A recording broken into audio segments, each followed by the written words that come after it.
नमस्कार मेरे प्यारे साथियों।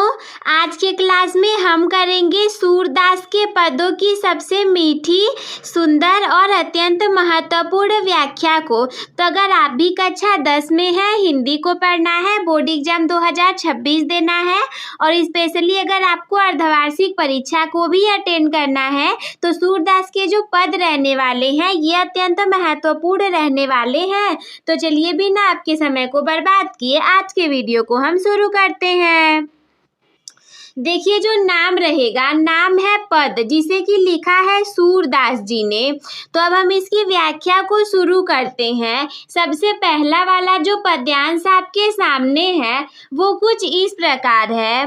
चरण कमल बंदो हरि राई। देखिए ये जो राई है, इस राई का मतलब क्या होता है? तो राई का मतलब होता है राजा। अब फिर इसके आगे पढ़े। जा की कृपा पंगु गिरि लंघै। तो पंगु मतलब आप लोग को पता है, पंगु का अर्थ होता है लंगड़ा। क्या होता है? पंगु का अर्थ होता है लंगड़ा। जा की कृपा पंगु गिरि लंघै, अंधे को सब कुछ दर्शाई। बहिरो सुने गूंगी पुनि बोले, रंग चले सिर छत्र धराई। तो इस रंग का मतलब आप लोग को पता है? रंग का मतलब होता है दरिद्र।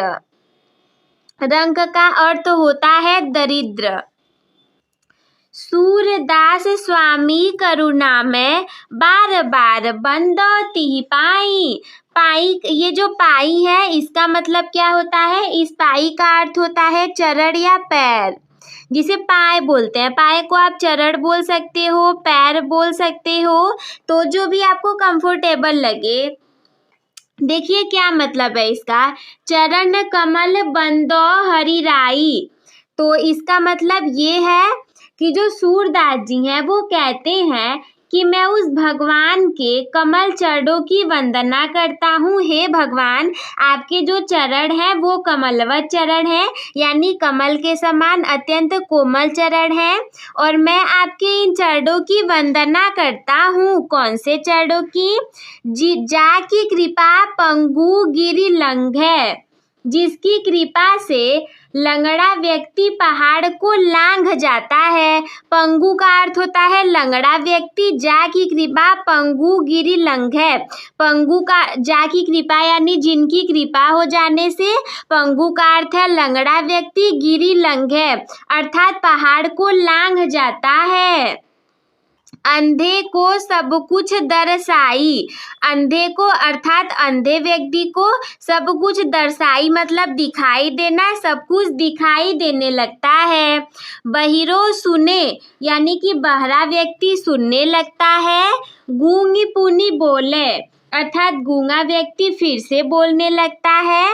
रंग चले सिर छत्र धराई। रंग मतलब मैंने आप लोग को बताया था दरिद्र। चले सिर छत्र धराई अर्थात जो ज्यादा बहुत अत्यंत गरीब, भिखारी, दरिद्र व्यक्ति होता है वो भी अपने सिर पे राज छत्र को धारण करके चलता है। सिर छत्र धराई यानी अपने सर पे राज छत्र को धारण करके चलता है। सूरदास स्वामी करुणा में बार बार बंदो तिहि पाई अर्थात ऐसे सर्वशक्तिमान करुणा में भगवान के चरणों की मैं बार बार वंदना करता हूँ। हे भगवान, आपके ऐसे करुणामयी कमलवत चरणों की मैं बार बार वंदना करता हूँ। देखिए पूरा पढ़ के मैं इसका एक बार अर्थ बताऊंगी ताकि आप लोग को अच्छे से क्लियर हो जाए, दोबारा रिवीजन के तौर पे। चरण कमल बंदो हरि राई, जा की कृपा पंगु गिरि लंघै, अंधे को सब कुछ दर्शाई। बहिरो सुने गूंगी पुनि बोले, रंग चलै सिर छत्र धराई। सूरदास स्वामी करुणा में बार बार बंदो तिहि पाई अर्थात सूरदास जी कहते हैं कि मैं उस भगवान के कमलवत चरणों की वंदना करता हूँ, जिसकी कृपा से लंगड़ा व्यक्ति भी पहाड़ों को लांघ जाता है, अंधे व्यक्ति को सब कुछ दिखाई देने लगता है, बहरा व्यक्ति सब कुछ सुनने लगता है और गूंगा व्यक्ति पुनः बोलने लग जाता है। दरिद्र से दरिद्र अर्थात महादरिद्र व्यक्ति भी अपने सिर पे राज छत्र को धारण कर लेता है। ऐसे सर्वशक्तिमान करुणामय भगवान के चरणों की मैं बार बार वंदना करता हूँ। तो ये पहला गद्यांश संपूर्ण हुआ। अब हम चलेंगे दूसरे गद्यांश की तरफ, जो कि कुछ इस प्रकार है। अभिगत गति कछु कहत न आवे। अभिगत मतलब आप लोग को पता है, अभिगत का अर्थ होता है निराकार। अभिगत का अर्थ होता है निराकार। अभिगत गति कछु कहत न आवे, जो गूंगे मीठे फल को रस अंतरगत ही भावे। परम स्वाद सबहि सुनिरंतर अति अमित तोष उपजावे। मन बानी को गम अगम अगोचर सो जाने जो पावे। रूप रेख गुण जाति जुगति बिनु निरालंब की धावे। सब विधि अगम विचार हिताते सूर सगुन पद गावे। देखिए ये जो धावे अर्थ है, इस धावे का मतलब होता है दौड़। क्या होता है? इस धावे का मतलब होता है दौड़। जैसे कहते हैं ना दौड़त के, अर्थात दौड़ते वक्त। बचपन में हम लोग ऐसे बोलते थे, दौड़त के मतलब दौड़ते वक्त। और इस निरालंब का क्या अर्थ है? इस निरालंब का अर्थ है बेसहारा। देखिए मैं अच्छे से उसके पास नहीं लिख पा रही हूँ, लेकिन आप लोग अपनी कॉपी में नोट करते हुए चलिए। निरालंब का अर्थ होता है बेसहारा। निरालंब का अर्थ है बेसहारा। और ये जुगति का अर्थ है जुगति का उपाय। जुगति मतलब होता है उपाय। मैं देखिए जहाँ पे भी लिख पा रही हूँ वहाँ लिख के बता दे रही हूँ, परंतु आप अपने कॉपी में इसको अच्छे से लिख करके चलिए। जुगति का अर्थ होता है उपाय। और एक ये भी है अगम अगोचर। अगम अगोचर का मतलब होता है पहुंच से बाहर, मतलब इंद्रियों की गति से परे जो होता है उसे हम अगम अगोचर कहते हैं। तोष का मतलब होता है संतोष। तोष का मतलब है संतोष। अब चलिए हम इसकी व्याख्या प्रारंभ करते हैं। अभिगत गति कछु कहत न आवे। मतलब सूरदास जी का कहना ये है कि जो निराकार ब्रह्म है, निराकार परम ब्रह्म है, उनके बारे में हम कुछ कह ही नहीं सकते, उनका वर्णन किया ही नहीं जा सकता। देखिए अभिगत गति कछु कहत न आवे, यानी कि जो निराकार हैं हमारे प्रभु जी, हम उनके बारे में कुछ कह ही नहीं पा रहे हैं, हम उनकी व्याख्या ही नहीं कर पा रहे हैं। कैसे नहीं कर पा रहे हैं? क्योंकि जो गूंगे मीठे फल को रस अंतर्गत ही भावे। जिस प्रकार गूंगा व्यक्ति मीठे फल के रस का भीतर ही भीतर आनंद लेगा, परंतु उसे व्यक्त नहीं कर पाएगा। आप खुद ही सोचिए, अगर कोई गूंगा व्यक्ति है तो वो फल को खा तो लेगा, परंतु वो बोल नहीं सकता, इस वजह से वो उसकी व्याख्या ही नहीं कर पाएगा। परम स्वाद सबहि सुनिरंतर अमित तोष उपजावे। उसी प्रकार जो निराकार ब्रह्म के स्वरूप को वाणी से व्यक्त करना तो बहुत कठिन है, क्योंकि वो ब्रह्म इंद्रियों की पहुंच से बाहर जो है। मन बानी को अगम अगोचर सो जाने जो पावे। वो मन और वाणी से तो पहुंच से बाहर है, इंद्रियों की गति से परे हैं। अरे जो उन्हें पाएगा ना, केवल वही जान सकता है, व्याख्या तो हम इसकी कर ही नहीं सकते। रूप रेख गुण जाति जुगति बिनु निरालंब की धावे। अर्थात ब्रह्म निराकार है, जिसका कोई रूप ही नहीं है, कोई निश्चित विशेषता ही नहीं है, न तो कोई इसकी जाति है और न ही उसको प्राप्त करने का कोई उपाय है। अरे भला ऐसी स्थिति में हम उन्हें पाने के लिए कहाँ पे दौड़े, कहाँ पे जाएं? सब विधि अगम विचार हिताते सूर सगुन पद गावे।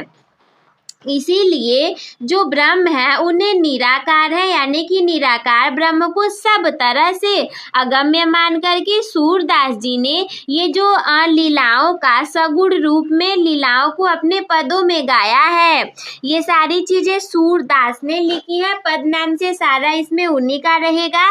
तो वो कहते हैं कि हमारा जो ब्रह्म है वो निराकार है, हम उसकी व्याख्या नहीं कर सकते, और इन्हीं सबको अपने ध्यान में रख करके उन्होंने इन सब पदों को गाया हुआ है। एक बार हम फिर से इसका रिवीजन कर लेते हैं। अभिगत गति कछु कहत न आवे, जो गूंगे मीठे फल को रस अंतर्गत ही भावे। परम स्वाद सबहि सुनिरंतर अमित तोष उपजावे। मन बानी को अगम अगोचर सो जाने जो पावे। रूप रेख गुण जाति जुगति बिनु निरालंबकित धावे। सब विधि अगम विचार ही ताते सूर्य सगुन पद गावे। अर्थात ये जो पद है इसमें सूरदास जी ने निराकार ब्रह्म की उपासना की कठिनाइयों का उल्लेख करते हुए साकार ब्रह्म की उपासना को श्रेयकर और व्यवहारिक माना है। तो फिर वो क्या कहते हैं? वो कहते हैं कि निराकार ब्रह्म की सत्ता अज्ञात है, हम अपने सरल शब्दों में तो उनका वर्णन ही नहीं कर सकते। जिस प्रकार से गूंगा व्यक्ति मीठे फल के रस का भीतर ही भीतर आनंद लेता है और उसे वो व्यक्त नहीं कर सकता। परम स्वाद सबहि सुनिरंतर अमित तोष उपजावे। उसी प्रकार निराकार ब्रह्म के स्वरूप को वाणी से व्यक्त करना कठिन है, क्योंकि वो ब्रह्म इंद्रियों की पहुंच से बाहर है। न तो उसे देखा जा सकता है, न सुना जा सकता है, न ही स्पर्श किया जा सकता है, और उसकी तो केवल अनुभूति हो सकती है। निराकार ब्रह्म का न तो कोई रूप है और न ही कोई निश्चित विशेषता, न ही कोई उसकी जाति है और न ही उसको प्राप्त करने का कोई उपाय है। अब आप ही बताओ कि ऐसी स्थिति में हम उन्हें पाने के लिए कहाँ पर दौड़े। इसीलिए निराकार ब्रह्म को सब तरह से अगम मान करके सूरदास जी ने सगुण रूप की लीलाओं को अपने पदों में गाया है। चलिए देखते हैं अगले वाले गद्यांश को, जो कि कुछ इस प्रकार है। किलकत कान्ह घुटुरवनि आवत, मणिमय कनक नंद के आंगन बिंब पकड़िबै धावत। कबहु निरखी हरि आ पूछाह, को करी सो पकड़न चाहत। किलकी हसत राजत द्वैदतियाँ, पुनि पुनि तिहि अवगाहत। कनक भूमि पर कर पग छाया, यह उपमा इक राजति। करी करी प्रतिपद प्रतिमनि वसुधा, कमल बैठ की साजति। बाल दशा सुख निरखी जसोदा, पुनि पुनि नंद बुलावती। अचरा तरलै ढाकी, सूर्य के प्रभु को दूध पियावती। देखिए इसमें श्री कृष्ण जी के बहुत ही सुंदरता का वर्णन किया गया है, वो भी कुछ इस प्रकार से। सबसे पहले हम इसके शब्दार्थ को देखेंगे। ये जो किलकत है, किलकत का मतलब होता है किलकारी भरते हुए या किलकारी मारते हुए। और इस कनक, मणिमय कनक नंद के आंगन, कनक का मतलब होता है सोना। बिंब पकड़िबै धावत, बिंब का अर्थ होता है छाया, उनकी परछाई। पकड़िबै अर्थात पकड़ने के लिए, धावत मतलब दौड़ते हैं। कबहु निरखी हरि आ पूछाह, को करी सो पकड़न चाहत। किलकति हसत राजत द्वैदतियाँ, पुनि पुनि तिहि अवगाहत। अवगाहत का अर्थ होता है पकड़ते हैं। कनक भूमि पर कर पग छाया, यह उपमा इक राजति। तिहि अवगावत, ये देखिए अवगाहत का मतलब होता है पकड़ना।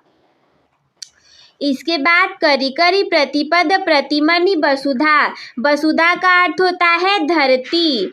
कमल बैठकी साजति, बैठकी का अर्थ होता है आसन ग्रहण करना, आसन लेना। बाल दशा सुख निरसी जसोदा पुनि पुनि नंद बुलावती।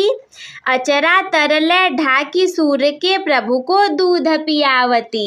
ये जो राजती अर्थ है, राजत या राजती का मतलब होता है सुशोभित होना।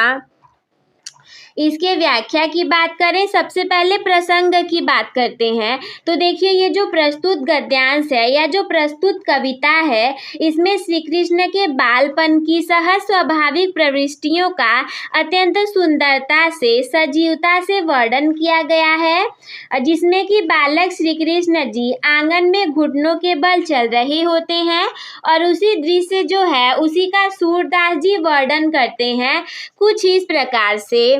किलकत कान्ह घुटुरवनी आवत, यानी कि बालक श्री कृष्ण जी अपने पिताजी अर्थात नंद जी के आंगन में घुटनों के बल चले आ रहे हैं। और क्या होता है, मणिमय कनक नंद के आंगन बिंब पकड़िबै धावत। मड़ियों से जड़े हुए, मणिमय कनक नंद के आंगन अर्थात मड़ियों से जड़े हुए नंद के आंगन में वो दौड़ते हैं कि क्या करने के लिए, बिंब पकड़िबै धावत अर्थात अपने प्रतिबिंब को पकड़ने के लिए। कबहु निरखी हरि आपु छाह को, अर्थात कभी कभी तो श्री कृष्ण जी अपनी ही परछाई को, वो जो फर्श है, मड़ियाँ हैं, मड़ियों जड़ित फर्श है, उस पे से पकड़ना चाहते हैं। करिसो पकड़न चाहत अर्थात हाथ से पकड़ना चाहते हैं। करी का मतलब होता है हाथ, अर्थात हाथ से पकड़ना चाहते हैं। किलकी हसत राजत द्वैदत्तियाँ पुनि पुनि तिहि अवगाहत, यानी कभी किलकारी मारते हैं, हंसते हैं तो उनका मुंह खुल जाता है और उसमें जो जैसे छोटे बच्चे होते हैं तो उनका आगे का दो दांत रहता है, वो कितना प्यारा लगता है। उसी तरीके से जब वो हंसते हैं, किलकारियां मारते हैं, तो उनके मुंह में जो दो दांत होते हैं वो अत्यंत ही शोभायमान होते हैं। इसके बाद क्या है, कनक भूमि पर करपग छाया यह उपमा इकराजती, अर्थात परछाई में हंसती हुई मुद्रा में दिखाई पड़ते हैं और उसे पकड़ने की चेष्टा करते हैं। कनक भूमि पर करपग छाया,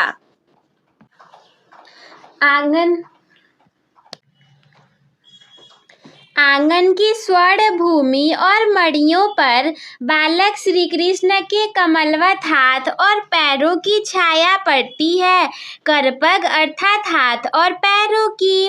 करी करी प्रतिबद्ध प्रतिमनि वसुधा कमल बैठकी साजती, जिसे देख करके ऐसा प्रतीत होता है हमें कि मानो मणि में उनके बैठने के लिए पृथ्वी ने कमल का आसन सजा दिया है। अर्थात प्रतिपद प्रतिमनि वसुधा कमल बैठकी साजती, वसुधा अर्थात पृथ्वी ने कमल बैठकी साजती, कमल का आसन सजा दिया है। बाल दशा सुख निरखी जसोदा, यानी कि श्री कृष्ण जी की इस बाल लीला को देख करके यशोदा जी को ऐसे पद्यांशों में आप लोग को जसोदा भी लिखा हुआ मिल जाएगा। पुनि पुनि नंद बुलावती, वो बार बार नंद जी को बुलाती हैं। अचरा तलले ढाकी सूर्य के प्रभु को दूध पियावती, और अपने आंचल तले बालक श्री कृष्ण को ढक करके दूध पिलाती हैं। तो एक बार फिर से हम इसकी दोबारा व्याख्या कर दें ताकि कोई डाउट ना रह जाए। किलकत कान्ह घुटुरवनी आवत, मणिमय कनक नंद के आंगन बिंब पकड़िबै धावत। कबहु निरखी हरि आपु छाह को, करिसो पकड़न चाहत। किलकी हसत राजत द्वैदत्तियाँ पुनि पुनि तिहि अवगाहत। कनक भूमि पर करपग छाया यह उपमा इकराजती। करी करी प्रतिपद प्रतमनि वसुधा कमल बैठकी साजती।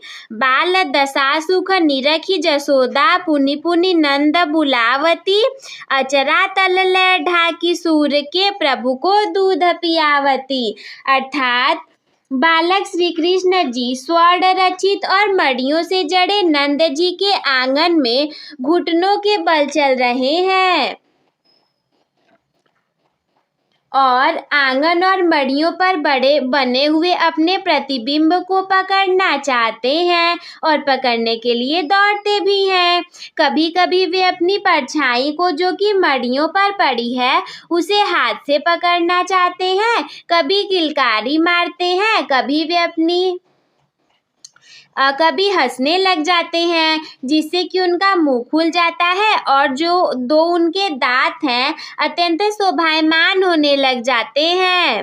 राजत द्वय दंतियां अर्थात दो दांत अत्यंत शोभायमान होने लग जाते हैं, जो कि परछाई में हंसती हुई मुद्रा में दिखलाई पड़ते हैं और वो उसे बार बार पकड़ने की चेष्टा करते हैं। आंगन की स्वर्ण भूमि और मड़ियों पर बालक श्री कृष्ण के कमलवत हाथों और पैरों की छाया पड़ती है, जिसे देख करके ऐसा प्रतीत होता है मानो कि पृथ्वी ने कमल का आसन सजा दिया है प्रभु को बैठने के लिए। और श्री कृष्ण की इन बाल लीलाओं को देख करके यशोदा जी प्रसन्न होकर के बार बार नंद जी को बुलाती हैं और अपने आंचल तले ढक करके सूरदास के प्रभु अर्थात श्री कृष्ण जी को दूध पिलाती हैं। अब हम देखते हैं अगले वाले गद्यांश को, जो कि कुछ इस प्रकार है। मैं अपनी सब गाय चरई हूँ, प्रातः होत बाल के संग जय हूँ, तेरे कहे न रही हूँ। ग्वाल बाल गायनी के भीतर न कहूँ डर नहीं लागत, आज न सोवो नंद दुहाई रैनी रहियो जागत। और ग्वाल सब गाय चरई हैं, मैं घर बैठो रही हूँ, सूर श्याम सुर सोई रहूं, अब प्रातः जान में दई हो। अर्थात सबसे पहले आप ये जानिए कि इस पद्यांश में क्या बात होती है। इसमें श्री कृष्ण जी जो हैं वो अपने मित्रगण यानी कि अपने साथियों के साथ में जंगल में जाने के लिए, वन में जाने के लिए हट करते हैं। वो अपनी माता जी से कहते हैं कि मैं भी जाऊंगा गाय को चराने, मैं अपनी सब गाय चरई हूँ। श्री कृष्ण जी अपनी माता से कहते हैं कि मैया मैं अपनी सारी गायों को चराने के लिए वन में जाऊंगा, प्रातः होत बल के संग जई हूँ, तेरे कहे न रही हूँ। जैसे ही सुबह प्रातः काल होगा वैसी मैं अपने भैया बलराम के साथ वन में जाऊंगा और तुम्हारे कहने पर नहीं रुकूंगा। बल का मतलब होता है बलराम जी, जो कि उनके भैया थे। न कहूँ का मतलब होता है तनिक भी, अर्थात थोड़ा भी नहीं लगता डर। दुहाई का मतलब होता है शपथ लेना। रैनी अर्थात रात। और देहूँ मतलब होता है दूंगी, जाने दूंगी। इसके बाद है ग्वाल बाल गायनी के भीतर न कहूँ डर नहीं लागत, यानी कि मुझे गायों और ग्वालों को बीच में थोड़ा सा भी तनिक भी डर नहीं लगता मैया। आज न सोवो नंद दुहाई रैनी रहंगो जागत। मैं आज नंद बाबा की सौगंध खा करके तुमसे कहता हूँ मैया कि मैं रात भर नहीं सोऊंगा, जागता रहूंगा। क्यों? क्योंकि मैं सुबह गाय चराने जाना चाहता हूँ। और ग्वाल सब गाय चराई है, मैं घर बैठे रही हूँ। तुम ही बताओ माता कि क्या ये अच्छा लगेगा मेरे सारे मित्र गाय को चराने के लिए चले जाए और मैं केवल घर में बैठा रहूँ। सूर्य स्वाम तुम सोई रहो, अब प्रातः जान में दई हूँ। सूरदास जी इसमें ये कहते हैं कि उनकी मैया कहती हैं अच्छा ठीक है अब तुम सो जाओ। उनकी माता जी उन्हें आश्वासन देते हुए कहती हैं कि अच्छा ठीक है, तुम इतना हट नहीं करो, सो जाओ, मैं प्रातःकाल तुम्हें गाय चराने के लिए अवश्य भेज दूंगी। एक बार हम फिर से इसका रिवीजन कर लें। मैं अपनी सब गाय चरई हूँ, प्रातः होत बाल के संग जई हूँ, तेरे कहे न रही हूँ। ग्वाल बाल गायनी के भीतर न कहूँ डर नहीं लागत, आज न सो नंद दुहाई रैनी रहूंगो जागत। और ग्वाल सब गाय चरई हैं, मैं घर बैठो रही हूँ। सूर्य स्वाम तुम सोई रहो, अब प्रातः जान मैं दई हूँ। अर्थात श्री कृष्ण जी इस पद्यांश में अपने साथियों के साथ वन में गाय चराने जाने के लिए हट करते हैं। श्री कृष्ण जी अपनी माता यशोदा से कहते हैं कि हे माता, मैं अपनी सारी गायों को चराने के लिए वन में जाऊंगा और प्रातःकाल होते ही मैं अपने भैया बलराम के साथ वन में जाऊंगा और तुम्हारे कहने पे मैं नहीं रुकूंगा और आपके करने पे मैं घर नहीं रुकूंगा। ग्वालों के बीच में और गायों के बीच में मुझे थोड़ा भी डर नहीं लगता। आज तो मैं तुम्हें ना नंद बाबा की सौगंध दिखा करके कहता हूँ कि आज मैं रात भर सोऊंगा ही नहीं, जागता रहूंगा ताकि मैं सुबह ग्वालों के साथ गाय चराने के लिए जा सकूं। अच्छा तुम ही बताओ मैया, मुझे ये अच्छा नहीं लगता कि और सभी ग्वाले गाय चराने के लिए जंगल में जाएं और मैं घर पे बैठा रहूं। ऐसा कैसे हो सकता है? इतना सुंदर माता यशोदा ने श्री कृष्ण को आश्वासन दिया और कहा कि हे पुत्र, अभी तुम सो जाओ, मैं तुम्हें सुबह होने पर जगा दूंगी और गाय चराने के लिए अवश्य भेज दूंगी। अब हम देखेंगे अगले वाले गद्यांश को, जो कि कुछ इस प्रकार है। क्या है इस वाले गद्यांश में? मैया हौन चरई हो गाई, सिगरे ग्वाल घिरावत मौसो मेरे पाई पिराई। जौन पत्या यही पूछली बलदाहू, अपनी सोही दिवाई, ये सुनी माई जसोदा ग्वालिन गारी दे थिरी जाई। मैं पठवती अपने लड़िका को आवे मन बहराई, सूर श्याम मेरो अति बालक मारत ताही रिंगाई। देखिए इसका क्या अर्थ है और इस वाले में सब क्या कहते हैं। देखिए सबसे पहले हम इसके प्रसंग की बात करें तो इस प्रसंग में ना श्री कृष्ण जी की बाल लीलाओं का अत्यंत सुंदर वर्णन किया गया है। तो इस हौ का मतलब ये है कि मैया हौ न चरई हो गाई। हौ का मतलब होता है मैं, चरइयों का मतलब होता है चराऊंगा। हौ न चरइयों यानी कि मैं नहीं चराऊंगा। सिगरे मतलब होता है सारे, पिराई मतलब होता है दुखने लगते हैं, जिसे बोलते हैं पैर पिराना, अर्थात पैर का दर्द होना, दुखने लगना। न प्रत्याही यानी कि अगर विश्वास न हो, तुम न मानो। सौ यानी कसम होता है। माई मतलब माता जी। रिसाई मतलब नाराज होकर, क्रोध में आकर के। पठवती का मतलब होता है भेजती हूँ। लड़िका मतलब अपने बालक को, अपने पुत्र को, अपने बेटे को, अपने बच्चे को। मन बहराई अर्थात मन बहला करके मनोरंजन करने के लिए।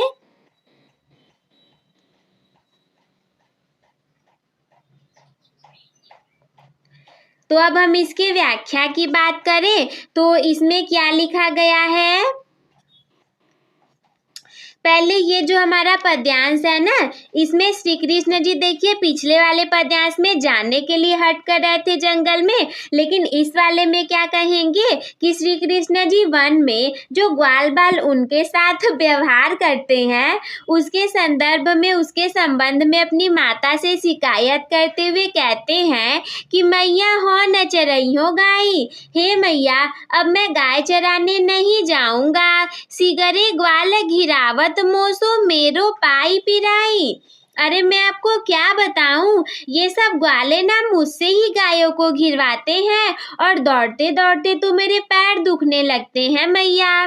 जो न पत्याय ही पूछी बलदाहू, अपनी सौह दिवाई। अगर तुम्हें विश्वास ना हो तो तुम बलराम भैया से पूछ सकती हो, किंतु अपनी कसम दिलाकर पूछना, अन्यथा वो भी झूठ बोल देंगे कि नहीं नहीं ऐसा नहीं होता है। ये सुनी माई यशोदा ग्वालिन गारी देती रिझाई। श्री कृष्ण जी जब शिकायत कर देते हैं ना तो यशोदा माँ क्रोधित हो जाती हैं और गाली देने लगती हैं और क्या कहती हैं, मैं पठवती अपने लड़िका को आवे मन बहराई। अरे मैं तो अपने बालक को इसलिए भेज देती हूँ ताकि उसका थोड़ा सा मन बहल जाएगा, कुछ मनोरंजन हो जाएगा। मेरा बालक तो अभी छोटा है ना। सूर श्याम में मेरो अति बालक मारत ताही रिंगाई। अरे इस तरह से ये दुष्ट गाले उसे दौड़ा दौड़ा कर परेशान कर डालेंगे क्या। ये रिंगाई का मतलब होता है दौड़ा दौड़ा करके, ताही का मतलब होता है उसको, यानी उसको दौड़ा दौड़ा करके परेशान कर डालते हैं। एक बार हम फिर से इसका रिवीजन कर ले। मैया हो न चरई हो गाई, सिगरे ग्वाल घिरावत मोसो मेरो पाई पिराई। जो न पत्याई यही पूछी बलदाहुई, अपनी सौह दिवाई। ये सुनी माई यशोदा ग्वारी न गारी दे तिरी जाई। मैं पठवती अपने लरिका को आवे मन बहराई। सूर्य श्याम मेरो अति बालक मारत ताही रिंगाही। ये जो पद्यांश है इसमें श्री कृष्ण जीवन में जो ग्वाल बाल उनके साथ दुर्व्यवहार करते हैं उससे अपनी माता को शिकायत करते हैं। कहते हैं कि हे मैया, अब मैं गाय चराने नहीं जाऊंगा। ये सारे ग्वाल बाल ना मुझसे ही गायों को घिरवाते हैं और इस वजह से मेरे पैर दर्द करने लग जाते हैं। दौड़ते दौड़ते मेरे पैर अत्यंत थक जाते हैं। हे माता, यदि तुम्हें विश्वास ना हो तो तुम बलराम भैया से पूछ सकती हो, परंतु अपनी सौगंधे दिला करके पूछना, अन्यथा वो भी झूठ बोल देंगे। और बालक श्री कृष्ण की ये शिकायत सुन करके माता यशोदा जी क्रोध में आकर के ग्वालों को गालियां देती हैं और कहती हैं कि अरे मैं तो अपने बालक को इसलिए भेज देती थी ताकि वो जरा मन बहलाकर आ जा सके, उसका थोड़ा सा मनोरंजन हो जाए। मेरा बालक तो अत्यंत छोटा है और ये सारे दुष्ट ग्वाले उसे दौड़ा दौड़ा करके परेशान कर डालते हैं। तो ये इसका अर्थ हो गया। अगला वाला अत्यंत बहुत सुंदर सा गद्यांश हमारे सामने है, कुछ इस प्रकार है। सखीरी मुरली लीजै चोरी, जिनु गोपाल किन्हे अपने बस प्रीति सवरिनी की तोरी। जिन्हें एक घर भीतर निसी आसर परत न कहीं छोरी, कबहू कर कम अधरनी करी कबहू खोदत जोरी। ना जानी कछु मेली मोहिनी, राखे अंग अंग भोरी। सूरदास प्रभु को भन सजनी, बेचनी राग की डोरी। देखिए इसका क्या अर्थ है। ये जो नीसी आसर है ये नीसी वासर रहेगा और नीसी वासर का अर्थ होता है रात दिन। रात दिन हे भगवान, ये मुरली रात दिन श्री कृष्ण जी रखे रहते हैं। मोहिनी अर्थात होता है मोहित करने वाली, मोहित करने वाली। ठीक है, बस इसमें और ज़्यादा कुछ नहीं है। तो देखो ये जो है ना, इसमें क्या बताया गया है, ये जो पद्यांश है इसमें गोपिकाएं मुरली को अपनी सौतनियाँ कहती हैं, सौतियाँ ढा जताते हुए कहती हैं। इसमें ना एक्चुअली योजना बनाई जाती है उस मुरली को चुरा लेने की। पता है क्यों? सखीरी मुरली लीजै चोरी। हे सखी, क्यों ना हम कृष्ण की मुरली को चुरा ले, जिन्हों गोपाल किन्हे अपने बस। अरे इसने तो हमारे श्री कृष्ण जी को पूरा अपने वश में कर लिया है। प्रीति सवर्ण की तोरी, और सारे लोग के प्रेम संबंधों को तोड़वा दिया है। जिन्हें एक घर भीतर निसी आसर परत न कहीं छोड़ी। अरे श्री कृष्ण जी इस बांसुरी के प्रेम में इतने आसक्त हो गए हैं कि घर हो या बाहर हो, रात हो अथवा दिन हो, उसे हमेशा अपनाए रखते हैं और इसे कभी नहीं छोड़ते। कबहू कर कमर धरनी, करी कबहू खोदत जोरी। अरे वे इसे कभी हाथ में, कभी अपने होठों पर, कभी अपने कमर में खोस करके रखते हैं।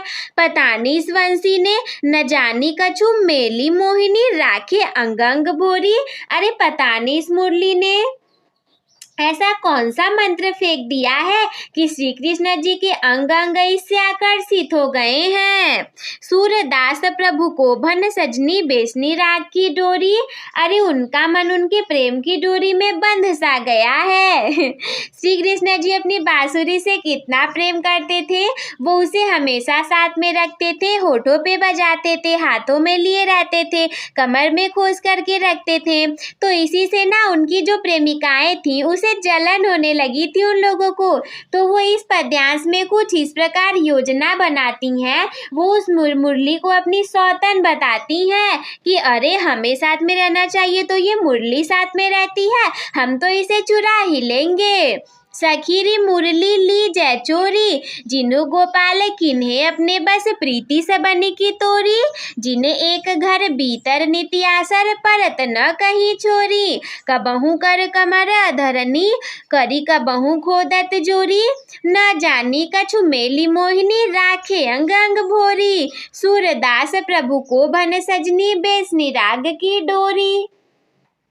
बंध्यो राग की डोरी, अर्थात हे सखी, श्री कृष्ण की मुरली को हम लोग चुरा क्यों नहीं लेते, क्योंकि इस मुरली ने तो श्री कृष्ण को पूरा अपने वश में कर लिया है, और किया तो किया, बाकी सारे लोगों के प्रेम संबंधों को तोड़वा भी दिया है। श्री कृष्ण जी इस बांसुरी के प्रेम में इतने आसक्त हो गए हैं कि वे घर में, बाहर में, रात में, दिन में हमेशा इसे अपनाए हुए रखते हैं, और इसे एक क्षण के लिए भी अकेला नहीं छोड़ते।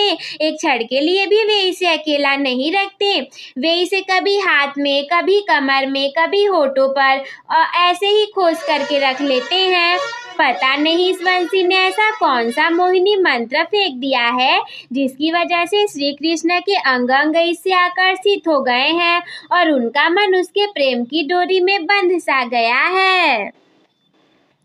तो आई होप कि आप लोग को यहाँ तक समझ में आ गया होगा। अब हम देखेंगे अगले वाले पद्यांश को, जो कि कुछ इस प्रकार है। उधा मोहि ब्रज बिसरत नाही, वृंदावन गोकुल बन उपवन, सघन कुंज की छाही। प्रात समय माता जसुमती अरु नंद, देखी सुख पावत, माखन रोटी दयो सजायो, अति हित साथ खियावत। गोपी ग्वाल बालन संग खेलत, सब दिन हसत सिरात। सूरदास धनी धनी ब्रजवासी, जिन सो हित जदुतात। सबसे पहले हम इसके कुछ शब्दार्थ को देखेंगे। जैसे कि ये जो बिसरत नाई है, बिसरत नाई का मतलब होता है भूला नहीं जाता, मैं इसे भूल नहीं पा रहा हूँ। और सघन कुंज की छाई, यहाँ पे सघन रहेगा और इस सघन का मतलब होता है अत्यंत घना। जदुतात का मतलब होगा श्री कृष्ण। तो इसमें कोई बहुत ज़्यादा शब्दार्थ नहीं है। अब हम इसके व्याख्या को स्टार्ट करते हैं। सबसे पहले ये जो है ना कि देखो क्या होता है, कंस को मार करके श्री कृष्ण जी मथुरा में रह रहे थे और उन्हें ना ब्रज की बहुत याद आ रही थी और वो उद्धव से इसकी चर्चा कर रहे थे। वो क्या कह रहे थे, उद्धव मोहि ब्रज बिसरत नाही।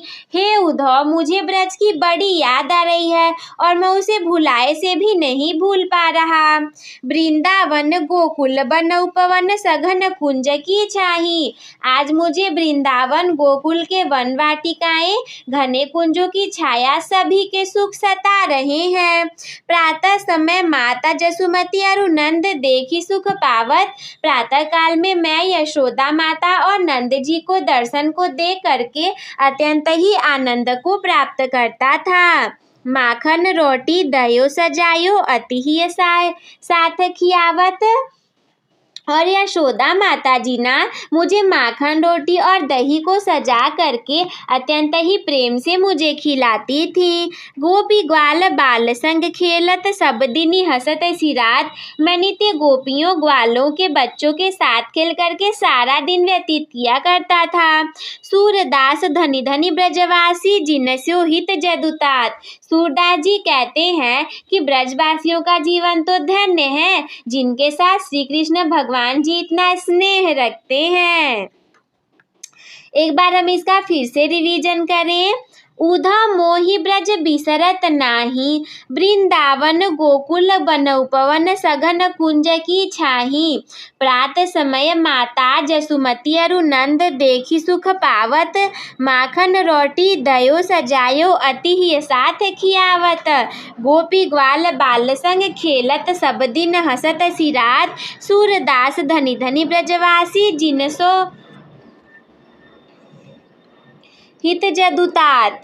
इसका अर्थ ये है कि हे उद्धव, मुझे ब्रज की बड़ी याद आ रही है। याद रखिएगा, श्री कृष्ण जी उद्धव से व्याख्या कर रहे हैं ब्रज की कि हे उद्धव, मुझे ब्रज की बड़ी याद आ रही है। मैं तो उसे भुलाए से भी नहीं भूल पा रहा हूँ। आज मुझे वृंदावन, गोकुल की वन वाटिकाएं, घने कुंजों की छाया, इन सभी के सुख सता रहे हैं। कैसे प्रातः काल में मैं यशोदा और नंद जी के दर्शन का अत्यंत आनंद प्राप्त करता था। माता यशोदा माखन, रोटी और दही को सजा करके अत्यंत ही प्रेम से मुझे खिलाती थी। मैं नित्य ही गोपियों, ग्वालों के बच्चों के साथ खेल खेल करके सारा दिन व्यतीत कर दिया करता था। सूरदास जी कहते हैं कि उन ब्रजवासियों का जीवन धन्य है जिनके साथ श्री कृष्ण जी इतना स्नेह रखते हैं। अब देखिए अगला गद्यांश है, ये भी बहुत ही प्यारा सा है, जो कि कुछ इस प्रकार है। उद्धव मन न भये 10-20, एकहु सो गयो श्याम संग को अवराधे ईस। इंद्री शिथिल भई के सौ बिन जो देहु बिन शीस। आशा लागी रहती तन श्वासा जीवहि कोटि बरिस। तुम तो सखा श्याम सुंदर के सकल जोग के ईस। सुर हमारे नंद नंदन बिनु और नहीं जगदीश। देखिए इसका क्या अर्थ है। सबसे पहले ये जो पद्यांश है, इसमें गोपियाँ जी ना, पहले क्या होता है कि उद्धव जी आए रहते हैं गोपियों को संदेश देने के लिए। तो गोपियाँ उनसे क्या कहती हैं, उन्हें योग की शिक्षा ग्रहण करने में गोपियाँ अपनी असमर्थता को व्यक्त करते हुए कुछ इस प्रकार कहती हैं। उद्धव मन न भये 10-20, हे उद्धव, हमारे पास 10-12 हृदय नहीं है भैया, हमारे पास एक ही हृदय था। एकहु सो गयो श्याम संग, एक तो एक ही हृदय था, वो भी श्री कृष्ण ने चुरा लिया, श्री कृष्ण के साथ चला गया और ईश्वर की आराधना में लग गया।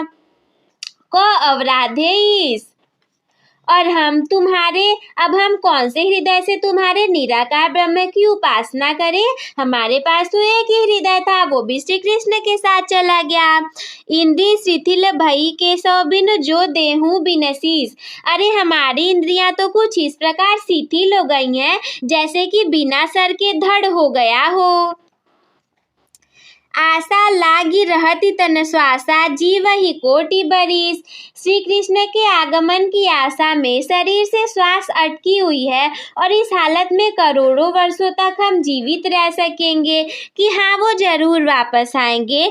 तुम तो सखा श्याम सुंदर के सकल जोग के ईश। अरे तुम तो श्याम सुंदर के घनिष्ठतम मित्रों में से एक हो, सारे योगों की अधिष्ठता हो तुम। सूर्य हमारे नंद नंदन बिनु और नहीं जगदीश। तुम तो इतना जान लो कि जो हमारे श्री कृष्ण जी नंद नंदन थे, उनके सिवाय हमारा कोई दूसरा ईश्वर नहीं है, हमारा कोई दूसरा जगदीश नहीं है उनके सिवा। ये जो हुतव है, हुतो का मतलब होता है था। एक हुतोसो यानी एक ही हमारे पास हृदय था। और राधे का मतलब होता है उपासना करें। हम कौन से हृदय से तुम्हारे योग्य तुम्हारे निराकार ब्रह्म की उपासना करें। तो यही था इसमें। ये जो शिथिल है, इसका मतलब भी देख लीजिए। शिथिल का मतलब होता है थका हुआ होना। ये जो पद्यांश है, इसमें उद्धव जी गोपियों को योग के संदेश को देने के लिए मथुरा से गोकुल पधारे हैं। योग की शिक्षा ग्रहण करने में गोपियां अपनी असमर्थता को व्यक्त करते हुए कुछ इस प्रकार कहती हैं। उद्धव मन न भये 10-20, एक हुतो सो गयो श्याम संग को और राधे ईस। इंद्री शिथिल भई के सौ बिन जो देहु बिन शीस। आशा लागी रहती तन श्वासा जीवहि कोटि बरिस। तुम तो सखा श्याम सुंदर के सकल जोग के ईस। सुर हमारे नंद नंदन बिनु और नहीं जगदीश। हे उद्धव, गोपियाँ उद्धव जी से कहती हैं कि हे उद्धव, हमारे पास 10-20 हृदय नहीं है, उनमें से एक को ईश्वर की आराधना में लगा दे। ऐसा थोड़ी है कि 10-20 हृदय हैं, चलो एक को ईश्वर की आराधना में लगा देते हैं। हमारे पास तो एक ही हृदय था, वो भी श्री कृष्ण के साथ मथुरा चला गया। अब हम कौन से हृदय से तुम्हारे निराकार ब्रह्म की उपासना करें? कृष्ण के बिना तो हमारी सारी इंद्रियां जैसे शिथिल हो गई हैं, जैसे कि बिना सिर के धड़ हो गया हो। श्री कृष्ण के आगमन की आशा में ही शरीर में श्वास अटकी हुई है और इस हालत में करोड़ों वर्षों तक हम जीवित रह सकेंगे।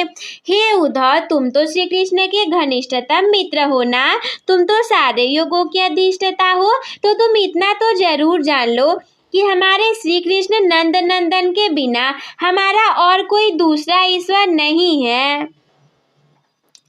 तो ये पद्यांश भी हमारा समाप्त हुआ। अब हम अगले वाले पद्यांश को देखेंगे, जो कि कुछ इस प्रकार है। उद्धव जाओ तुम ही हम जान है। अरे हे उद्धव, तुम जाओ, हम ही जानते हैं। पहले हम इसे एक बार पढ़ लें और इसमें जो जो आते जाएंगे उसका हम बताते जाएंगे आप लोग को। श्याम तुम ही हो की नहीं पठ्यो, तुम ही बीच भुलाने, ब्रज नारी नसी जोग कहत, बात कहत न ल जाने। बड़े लोग न विवेक तुम्हारे, ऐसे भये अयाने। हमसी कही लई हम सही के, जिय गुण लेहु सहाने। कहे अबला कहे दशा दिगंबर, कष्ट करो पहचाने। मस्त करो पहचाने, साच कहो तुमको अपनी, सो बूझती बात निदान। सूर्य श्याम जब तुम ही पठायो, तब न कहूँ मुस्काने। देखिए इसका क्या अर्थ है। सबसे पहले इन पंक्तियों में उद्धव और गोपियों के मध्य में वार्ता हो रही है कुछ इस प्रकार से।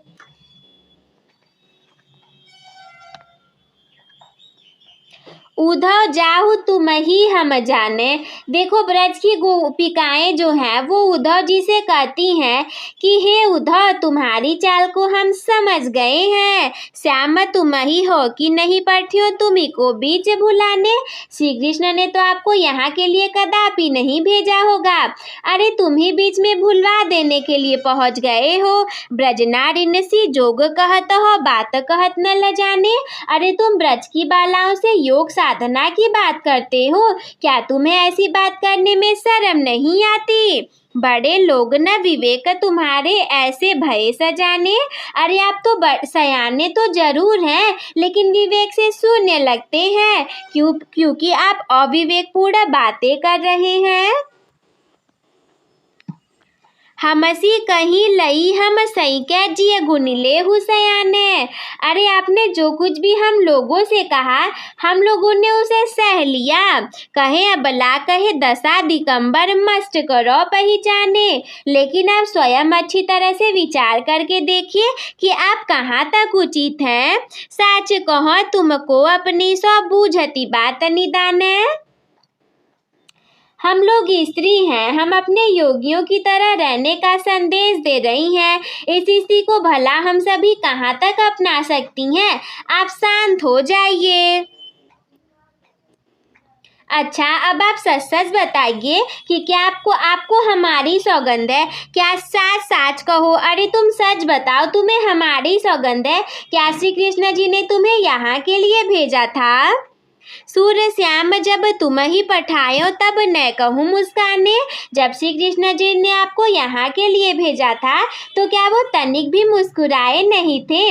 अगर मुस्कुराए होंगे ना तो आप बस समझ लीजिए कि उन्होंने आपसे मजाक किया होगा। जीवन के दो राह हैं, एक है ज्ञान मार्ग और एक प्रेम मार्ग।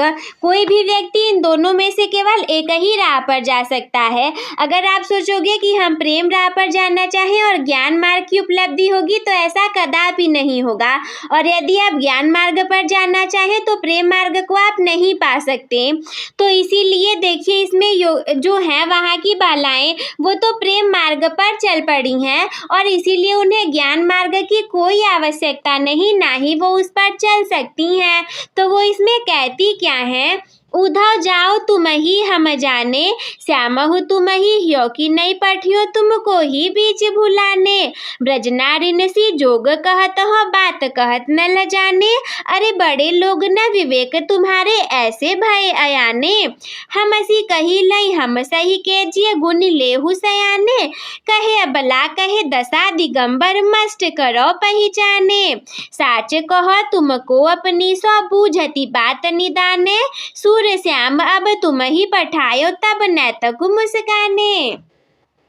देखो ब्रज की गोपिकाएं जो हैं वो उद्धव जी से कहती हैं कि हे उद्धव, हम सभी आपकी चाल को समझ गई हैं। श्री कृष्ण ने तो आपको ऐसा करने के लिए कदापि नहीं भेजा होगा यहाँ पर, निश्चित ही आप ही भूल गए होंगे। आप ब्रज की बालाओं से योग साधना की बात करते हैं। अरे क्या आपको ऐसी बात करने में लज्जा नहीं आती, शर्म नहीं आती? आप सयाने तो बहुत हैं, परंतु विवेक के शून्य लगते हैं, क्योंकि आप अविवेकपूर्ण बातें कर रहे हैं। आपने जो कुछ भी हमसे कहा उसे तो हम लोगों ने सह लिया, लेकिन आप स्वयं अच्छी तरह से विचार करके देखिए कि आपने कहाँ तक उचित कहा है। अरे हम लोग स्त्रियां हैं और आप हमें योगियों की तरह रहने का संदेश दे रहे हैं। इस स्थिति को भला हम कहाँ तक अपना सकती हैं? आप शांत हो जाइए और जरा सोचिए। अच्छा अब आप सच सच बताइए, आपको हमारी सौगंध है, सच सच बताइएगा। जब श्री कृष्ण ने आपको यहाँ के लिए भेजा था तो क्या वो तनिक भी मुस्कुराए नहीं थे क्या? और यदि वो उस समय थोड़ा भी मुस्कुराए होंगे तो बस आपको इतना समझ लेना चाहिए था कि वो आपसे मजाक कर रहे थे, परंतु आपने तो इसे समझा ही नहीं। चलिए अब हम अगले पद्यांश को देखते हैं, जो कि कुछ इस प्रकार है। निर्गुण कौन देश के बासी, मधुकर कहीं समुझायु सौहदे, बूझति साच नहासी। कौ है जनक कौ है जननी, कौ नारी कौ दासी। कैसे बरन भेष है कैसो की ही रस में अभिलाषी। पावोगे पुण्य कियो आपनो, जोर करे गो हासी। सुनत मौन रह गयो बावरो, सूर सबे मति नासी।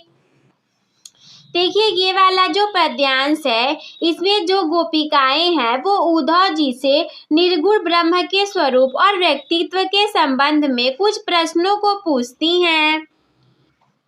वो कहती है ना कि हे उद्धव, आपको सौगंध देख करके पूछ रही हूँ, हंसी नहीं करना मुझे। आप मुझे सच सच बताइए, निर्गुण कौन देश के वासी? अरे आप हमें ये समझा दीजिए कि जो जिस निर्गुण ब्रह्म की आप चर्चा कर रहे हैं वो कौन से देश के रहने वाले हैं? मधुकर कहीं समुझायु सौहदे, बूझति साच नासी। सच सच बताइएगा, कसम से हम आपसे मजाक नहीं कर रहे हैं। कौ है जनक कौ है जननी, कौ नारी कौ दासी। अरे उनकी माता कौन है, उनके पिता कौन है, उनकी पत्नी कौन है, उनकी दासी कौन है। कैसे बरन भेष है कैसो की ही रस में अभिलाषी। उनका रंग कैसा है और वो किस प्रकार के आनंद की अभिलाषा करते हैं। हे उद्धव, पावोगे पुण्य कियो आपनो, जोर करे गो गासी। हे उद्धव, तुम अपना किया हुआ स्वयं पा जाओगे अगर तुम हमसे हंसी करोगे। हमें ये सब बताने में जरा भी छल कपट ना करना उद्धव जी, अन्यथा आपको इसका बुरा परिणाम मिलेगा। सुनत मौन रह रयो बावरो, सूर सबे मति नासी।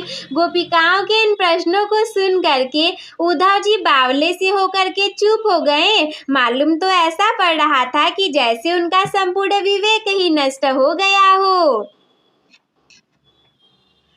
देखिए ये जो साच न हासी है इसका मतलब है हंसी नहीं करना, सच सच पूछती हूँ। जनक का अर्थ होता है पिता, गासी का अर्थ होता है छल कपट करना, अभिलाषी का अर्थ होता है इच्छुक, मधुकर का अर्थ होता है भ्रमर, सौ का अर्थ होता है शपथ देना, बूझती का अर्थ होता है पूछती हूँ।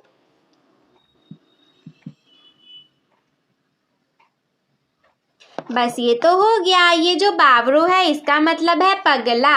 तो बस ये एक बार हम इसका रिवीजन कर लेते हैं ताकि फिर से याद हो जाए।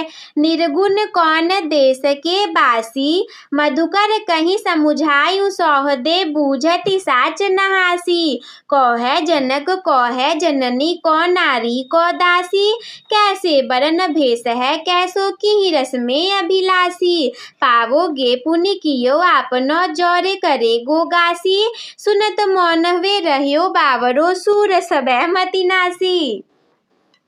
इस पद्यांश में ब्रज की जो गोपिकाएं हैं वो उद्धव जी से निर्गुण ब्रह्म के स्वरूप और व्यक्तित्व के संबंध में कुछ प्रश्नों को पूछती हैं। वो कहती हैं कि हे उद्धव, मैं सौगंध दे करके पूछ रही हूँ, मैं जरा भी आपसे हंसी नहीं कर रही। आप हमें कृपया ये समझा दीजिए, आप हमें कृपया ये बतला दीजिए कि आप जो निर्गुण ब्रह्म की बात कर रहे हैं वो कौन से देश के रहने वाले हैं, उनकी माता जी कौन है, उनके पिताजी कौन है, उनकी पत्नी कौन है, उनकी दासी कौन है, उनका रंग कैसा है, उनका वेशभूषा कैसा है और वे किस प्रकार के आनंद की अभिलाषा करते हैं। हे उद्धव जी, यदि आप इसे बताने में किसी प्रकार का छल कपट करेंगे तो नीचे ही उसका बुरा परिणाम आपको मिलेगा। और गोपिकाओं के इन प्रश्नों को सुन करके उद्धव जी बावले से होकर के चुप हो गए, मानो उनका सारा विवेक ही नष्ट हो गया हो। तो ये पद्यांश भी पूरा हुआ हमारा। एक आखिरी पद्यांश हमारे सामने कुछ इस प्रकार है। संदेशो देवकी सो कहियो, होते धाई तिहारे सुत की मया करत ही रही हो। जदपि टेव तुम जानती उनकी, तव मोही कही आवे। प्रात होत मेरे लाल लड़ते, माखन रोटी भावे। तेलउ बटनो अरुता तो जलता ही, देख भजी जाते। जोई जोई मांगी सोई सोई देही, क्रम क्रम करी के नहाते। सूर पथिक सुन मोहि रान, दिनी बढ़्यो रहत उर सोच। मेरो अलग लड़े तो मोहन, हुई है करत संकोच। इसका अर्थ कुछ इस प्रकार है। सर्वप्रथम ये जो पंक्तियां हैं इसमें यशोदा जी के व्यथित हृदय का चित्रण किया गया है। श्री कृष्ण जी देवकी के पास मथुरा चले गए हैं तो यशोदा ने उद्धव के द्वारा देवकी के लिए कुछ संदेश भिजवाया है। संदेशो अर्थात संदेश। धाय मतलब होता है माँ के समान बच्चे का पालन करने वाली कोई अन्य स्त्री।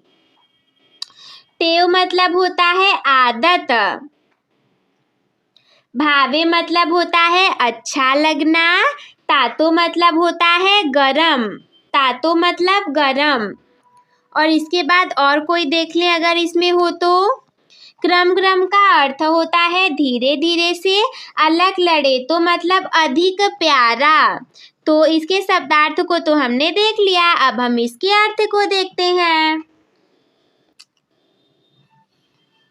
तो जैसा मैंने बताया था कि श्री कृष्ण जी देवकी के पास मथुरा चले गए हैं तो यशोदा जी उद्धव जी के द्वारा उनके लिए कुछ संदेश भेजवा देती हैं।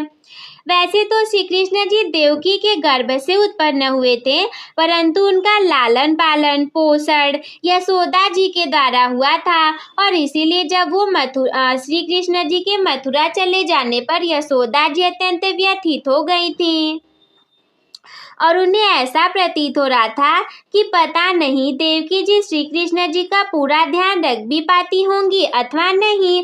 और इसीलिए उन्होंने उद्धव द्वारा देवकी को संदेश भेजते हुए ये कहा कि देवकी को मेरा इतना संदेश कह देना। संदेशो देवकी सो कहियो, उद्धव तुम देवकी को ना मेरा इतना संदेश कह देना। ह तो धाई तिहारे सुत की मया करत ही रही हूँ कि मैं उनके पुत्र की पालन पोषण करने वाली धाय माता हूँ, इस नाते वे मेरे ऊपर दया ही बनाए रखें। वैसे तो वो श्री कृष्ण की आदतों को जानती होंगी, परंतु फिर भी मैं उनके बारे में कुछ बतला देती हूँ। यद्यपि तेव तुम जानती तव मोही कही आवो, यद्यपि तो तुम सब जानती होगी, परंतु फिर भी मैं बता देती हूँ। प्रातः होत मेरे लाल लडले माखन रोटी भावे, यानी कि प्रातः काल उठते ही मेरे प्यारे श्री कृष्ण जी को मक्खन और रोटी परम रुचिकर लगती है, वो उसे ही खाना चाहते हैं। तेलव बटनो अरुता तो जलता ही देख भजिताते, यानी श्री कृष्ण जी बचपन की चपलता के बारे में बताते हुए यशोदा जी कहती हैं कि स्नान करते समय वो उबटन तेल और गर्म जल को देख करके वो तुरंत ही भाग जाते थे। और इसके लिए क्या क्या करना पड़ता था? जोई जोई मांगत सोई सोई देती, क्रम क्रम करी के नहाते। पता है उस समय क्या हो जाता था? उस समय जिस वस्तु की वो मांग करते थे वो उन्हें दे देती थी, तब जा करके कहीं वो बिल्कुल धीरे धीरे स्नान करते थे। सूर्य पथिक सुन मोहि रैनी दिन बढ़ियो रहत उर सोच। सूरदास के अनुसार माता यशोदा जी उद्धव से कहती हैं कि मुझे तो दिन रात इसी बात की चिंता रहती है, मेरो अलग लड़े तो मोहन हुई है करत संकोच, कि मेरा लाडला प्यारा श्री कृष्ण मोहन जरूर उनके यहाँ भोजन करने में संकोच करता होगा। एक ने जन्म दिया, एक ले पालन पोषण किया, दोनों को उतना ही प्रेम है, परंतु फिर भी एक दूसरे से ये कहवा दिया जाता है कि इनका ऐसे ख्याल रखना। एक बार हम फिर से इसका रिवीजन कर लें। संदेशो देवकी सो कहियो, होते धाई तिहारे सुत की माया करत ही रही हो। यद्यपि देव तुम जानती उनकी तव मोही कही आवो, प्रातः हो रे मेले लाल लडेलो माखन रोटी भावे। तेलव बटनो अरुता तो जलता ही देख भजी जाते, जोई जोई मांगत सोई सोई देती, क्रम क्रम करी के नहाते। सूर्य पथिक सुन मोहि रैनी दिनी बढ़त रहत उर संकोच, मेरो अलग लड़े तो मोहन हुई है करत संकोच। देखिए इसका अर्थ ये है कि मैंने पहले भी बताया था, वैसे तो देवकी के गर्भ से श्री कृष्ण जी उत्पन्न हुए थे, परंतु उनका पालन पोषण यशोदा जी के द्वारा हुआ था, और इसीलिए श्री कृष्ण के मथुरा चले जाने पर यशोदा जी अत्यंत व्यथित हो गई थी। उन्हें स्वाभाविक रूप से ये संदेह होने लगा था कि पता नहीं देवकी जी मेरे श्री कृष्ण का पूरा ख्याल रखती भी होंगी अथवा नहीं, और इसीलिए वो उद्धव के द्वारा देवकी को संदेशा भेजती हुई कहती हैं कि हे उद्धव, देवकी को मेरा इतना संदेश दे देना कि मैं उनके पुत्र की पालन पोषण करने वाली धाय मात्र हूँ, इस नाते वो मेरे ऊपर जरा सी दया बनाए रखें। यद्यपि तो उन्हें सब कुछ पता होगा, परंतु फिर भी मैं बता देती हूँ कि प्रातः काल में मेरे श्री कृष्ण को ना माखन रोटी खाना अत्यंत अच्छा लगता है, और जब भी नहाने की बात आती थी तो कैसे वो गर्म तेल को, उपटन को, जल को देख करके भाग जाते थे, और उस समय ना वो जिन जिन चीजों की मांग करते थे वो सारी चीजें क्रम से देने पर ही वो स्नान करते थे। सूरदास के अनुसार माता यशोदा जी उद्धव से कहती हैं कि अब मुझे दिन रात केवल इसी बात की चिंता रहती है कि मेरा अत्यंत दुलारा कृष्ण उनके यहाँ भोजन करने में संकोच तो नहीं करता ना। तो आज के इस वीडियो में हमने देखा सूरदास जी के पदों की अत्यंत मीठी, सुंदर, सरल व्याख्या। आई होप कि आप लोग को समझ में आ गया होगा। अगर आप वीडियो में यहाँ तक बन कर के आए हैं, इसका मतलब आप पढ़ना चाहते हैं, टॉपर बनना चाहते हैं। बहुत बहुत शुक्रिया आप सभी का। तो वीडियो का एंड होगा एक मोटिवेशनल शायरी के साथ, जो कि कुछ इस प्रकार है। सूरज जैसा बनना है तो सूरज जितना जलना होगा, सूरज जैसा बनना है तो सूरज जितना जलना होगा, नदियों सा आदर पाना है तो पर्वत छोड़ निकलना होगा। हम आदम के बेटे हैं क्यों सोचे राह सरल होगा, अरे हम आदम के बेटे हैं क्यों सोचे राह सरल होगा। कुछ ज़्यादा वक्त लगेगा पर संघर्ष जरूर सफल होगा, हर एक संकट का हल होगा, वो आज नहीं तो कल होगा।